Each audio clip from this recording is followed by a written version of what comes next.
이런 상황이 되면 무조건, 제가 무조건입니다. 무조건이라고 예언을 할 수 있는 게 그런 상황에 예외적인 게 없는 거죠. 서울 수도권도 예외 없이 수밖에 없는 그런 지금 상태가 되어 있다.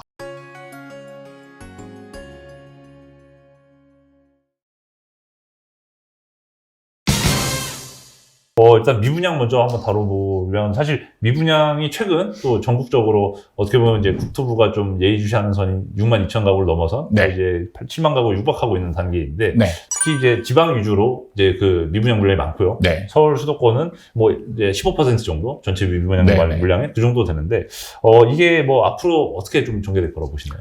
미분양은 무조건 늘어나게 돼 있습니다. 무조건. 무조건 늘어나는 게, 그걸 어떻게 하느냐? 충분히 이해할 수 있죠.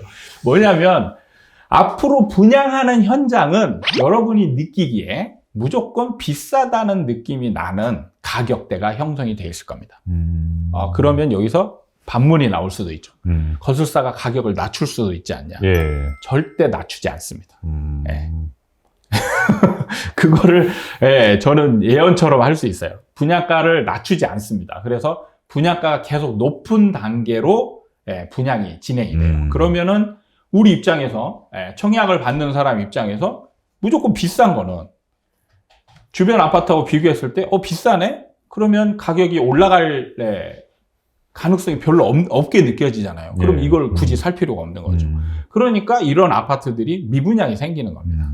그러니까 지금 사실 우리가 둔촌주공만 봐도 둔촌주공만 봐도 사실 2년 전, 3년 전에 둔촌주공을 대할 때와 지금을 둔촌주공을 대할 때는 완전 느낌이 다르거든요. 2, 3년 전에는 거의 강남 입성의 마지막 찬스 이런 표현도 나타났습니다. 그래서 제가 구체적으로 말씀을 드려보면 사실은 지금 그 둔촌주공이 분양가가 원래 예정돼 있던 가격보다 거의 1,000만 원 정도 올랐어요.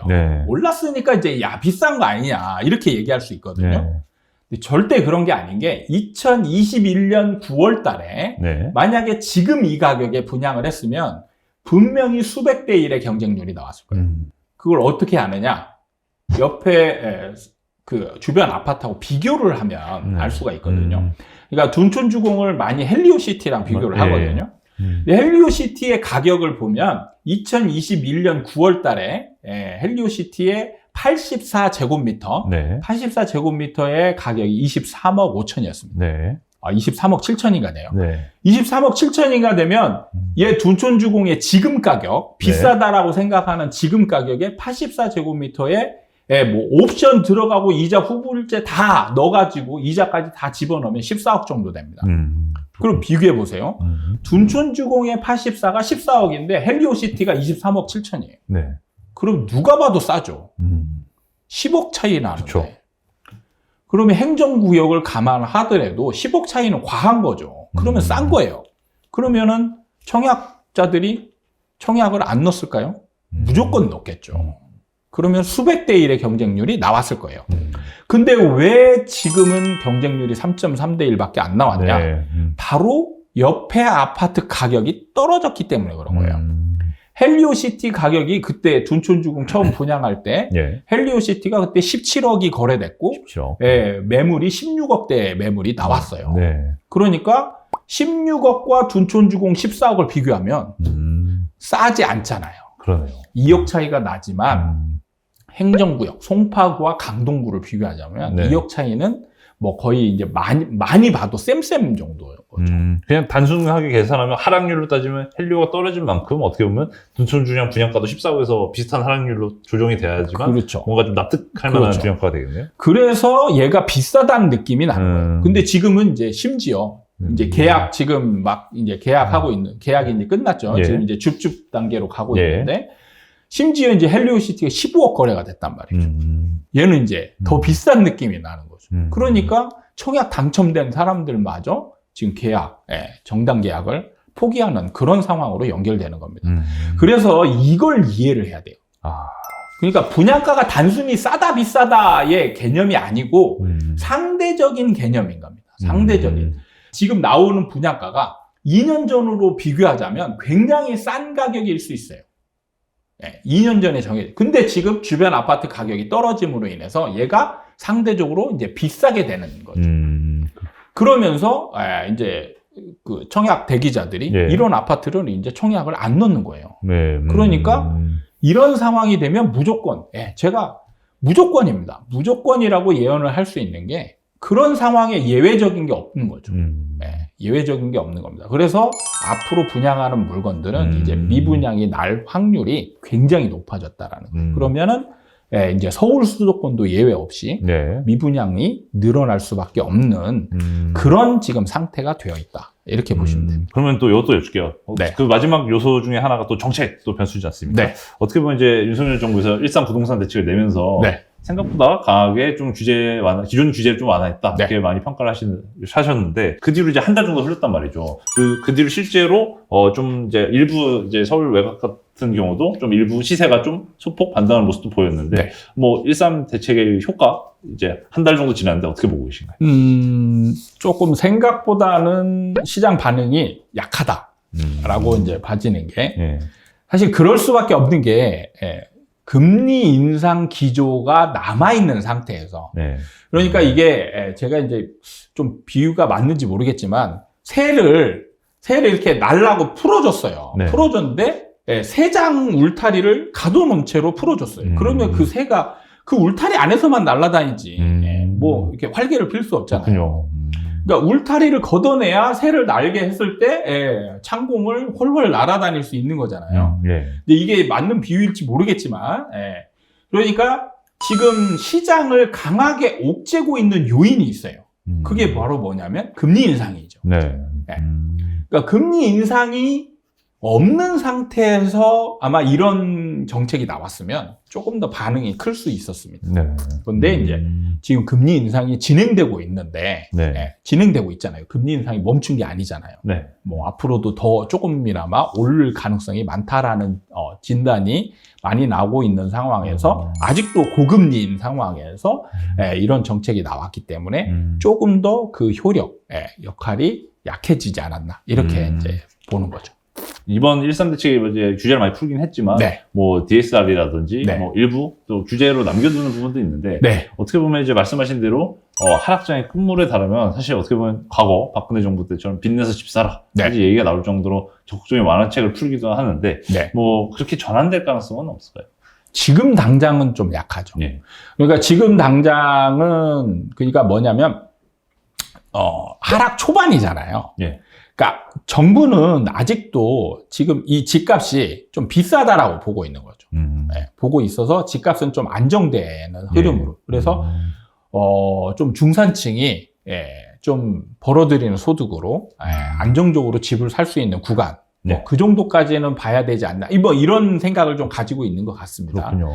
그렇기 때문에 여기서 적극적으로 시장을 상승으로 돌리기 위해 한 그 박근혜 정부 때는 시장을 상승으로 돌리기 위해서 노력을 했어요. 네. 그게 왜 그러냐면 그때는 전세난이 있었거든요. 네. 전세난이 더 중요했습니다. 그때는 매매 시장은 침체였어요. 네. 침체이기 때문에 전세난을 막기 위한 가장 좋은 수단이 뭐냐면 수요자가 임차인이 집을 사면 임차 수요는 줄어들잖아요. 그렇죠. 그래서 수요를 줄이는 게 중요하거든요. 그래서 수요를 줄여야 공급은 사실 원활하게 집은 공급을 하고 싶어도 공급이 원활하지 않은 대표적인 상품이에요. 네. 그래서 이 시장이 과열될 때 가장 선제적으로 써야 될 게 뭐냐면 수요를 제한시키는 거예요. 그래서 박근혜 정부 때는 어쩔 수 없이 빚내서 집 사라. 그래서 집값이 올라가더라도 전세난을 막는 게 더 중요하다. 근데 지금 매매 시장은 침체되어 있기 때문에 네. 집값이 올라가는 것 정도는 충분히 용인할 만하다. 이런 기조를 가지고 있었기 때문에 가능한 거예요. 근데 지금은 전세도 떨어지고 있고 네. 매매도 떨어지고 있잖아요. 정부가 굳이 상승으로 돌릴 필요가 없는 거죠. 그렇게 그렇구나. 만들면 욕을 아마 바가지로 먹을 겁니다. 그래서 정부는 지금 포커스가 어디에 맞춰져 있느냐? 네. 하락 속도를 조절하는 데에만 포커스가 맞춰져 있는 거죠. 그러니까 하락이 너무 빠르게 진행되는 거는 좀 네. 불안하다. 안 좋다. 그래서 하락은 하되 약간 더디게 했으면 좋겠다. 네, 이런 취지로 지금 정책을 피고 있는 것으로 이해하시면 편할 겁니다. 그러면 이제 지금의 정책의 누적 효과 자체는 어떻게 네. 보면 윤 정부 들어서도 이제 네. 문재인 정부의 이제 강했던 규제를 일부 이제 완화해 나가는 거에 가깝지, 네. 뭐 적극적으로 시장을 위로 끌어올리는 이제 상승 에너지 쪽은 아닌 거네요. 그렇죠. 그렇게 한다라면 저는 어떻게 했냐? 이걸 정권 출범 당시에 다 풀었겠죠. 예. 근데 그렇지 않았잖아요. 네. 하나씩 쪼개서 보고 반응 보고 그 다음 2차 정책 내고 그 다음에 또 보고 반응 없으니까 3차 정책 내고 그러고도 반응 없으니까 1.3 대책이 나온 거란 말이에요. 예. 그걸 지금 다 쪼개서 내고 있단 말이죠. 예. 물론 이 텀이 짧긴 짧아요. 근데 그만큼 시장이 하락 속도가 빠르고 규제 완화책을 냈는데 아예 반응을 안 하니까 정부는 그렇게 할 수밖에 없는 거죠. 근데 만약에 여기서 규제 완화책을 만약에 1차를 냈는데 뭔가 좀 바닥 다지는 움직임도 보이고 막 이랬으면 2차 책 안 냈을 거예요. 근데 아예 움직임이 없으니까. 그래서 이제 다른 시각으로 보는 입장에서는 규제를 너무 빨리 풀고 있다. 뭐 이렇게 이제 느낄 수도 있는 거죠. 그래가지고 상승을 바라는 거 아니냐? 이렇게 이제 일종의 약간의 색안경을 끼고 볼 수 있는 그런 상황이긴 하지만 정확하게 본다라면 시장을 지금 규제 완화를 다 쪼개서 내고 있거든요. 만약에 상승으로 한다면 굳이 쪼갤 필요가 있나요? 한꺼번에 내면 그쵸. 되지. 그리고 지금도 남겨놓은 규제가 있잖아요. 지금 취득세 중과도 다 안 풀었어요. 취득세 중과를 어느 정도 완화시킨 거지 일반 세금으로 돌리지 않았습니다. 지금도 중과가 약간 남아있어요. 그리고 양도세 중과도 완전히 푼 게 아니죠. 그냥 그 유예하죠. 양도세 중과 유예 기간을 뒤로 약간 늘려놓은 겁니다. 그래서 완전히 없앤 게 아니에요. 그 다음에 지금 서울의 핵심 지역은 또 규제 지역으로 남아있어요. 그 다음에 DSR도 안 풀어주고 있습니다. 그러니까 여러 가지 지금 규제식을 남겨놓고 있어요. 상승을 원한다면 이거 다 풀었겠죠. 그럼 뭐 시장 그냥 시세 동향만 한번 좀 보면서 여쭤보도록 할게요. 일단 KB 월간 주택 통계만 보자면 어쨌든 전국 주택의 매매가 전세가 모두 계속 하락을 하고 있고 월간 단위로 뭐 이제 서울 아파트 평균 전세가는 이제 6억 1천만 원 정도, 그리고 전국 아파트 평균 전세는 3억 원 정도인데 어떻게 보면 이제 1차 요인이 전세가가 중요하니까요. 전세가 바닥 잡는 게 정말 어려웠지만 이제 어느 정도까지 좀 빠져야지 이제 전세가가 좀 하락을 좀 그래도 멈추거나 횡보 좀 구간이라고 할 수 있을지. 사실 가격대는 추정하기가 어렵고요. 아마 이게 이제 이 전세의 특성을 좀 이해하면 편하거든요. 그러니까 전세는 2년 단기 만기가 돌아온단 말이에요. 2년씩. 지금 뭐 임대차 3법 때문에 뭐 4년 아니야. 하지만은 그래도 2년 단위씩 끊어서 이제 오고 있단 말이에요. 그래서 지금 2년 단위씩 시장이 변하고 있는 거예요. 그래서 임대차 3법 초기에 2년 제도의 도입 기간의 2년에는 폭등을 했고 그 다음에 2년은 이제 제자리 찾아가는 과정으로 지금 다시 일종의 폭락을 하고 있는 중입니다. 그러면은 지금 올해가 그 2년 차에 해당하는 단계거든요. 그러니까 2년, 2020년에 됐죠. 20년 8월 달에.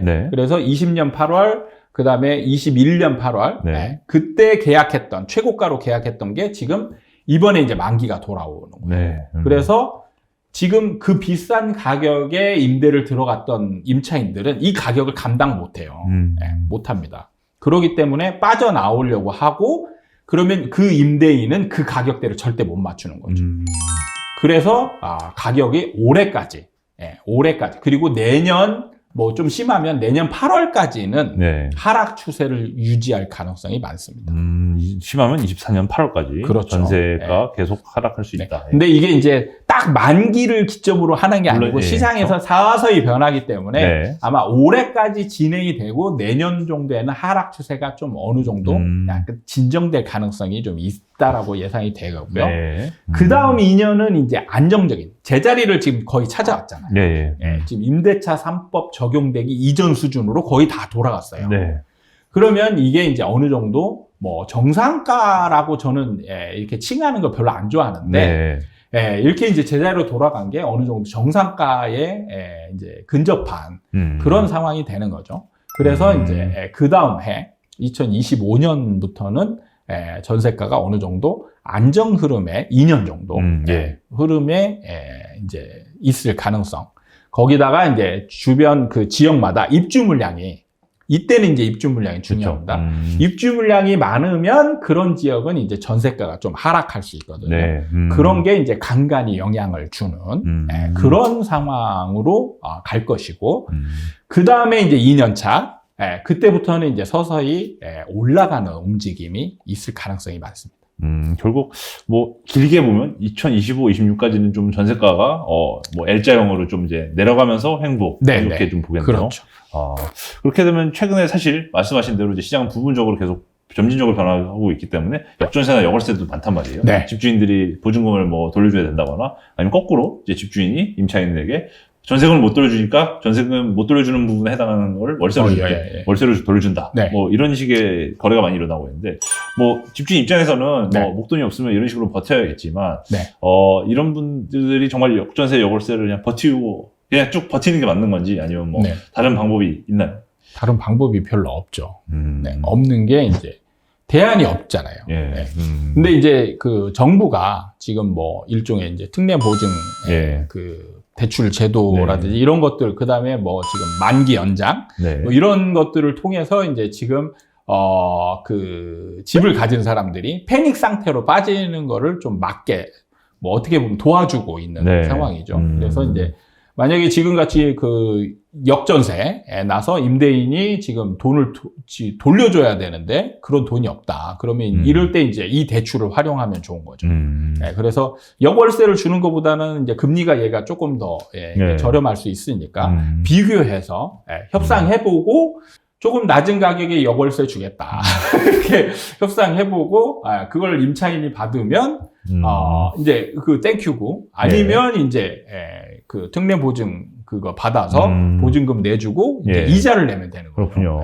그렇게 이제 활용하면 되지 않을까 싶습니다. 정말 어려운 상황인데 좀 결국 최대한 졸라면서 버티는 수밖에 그렇죠. 없다는 결론이 나오네요.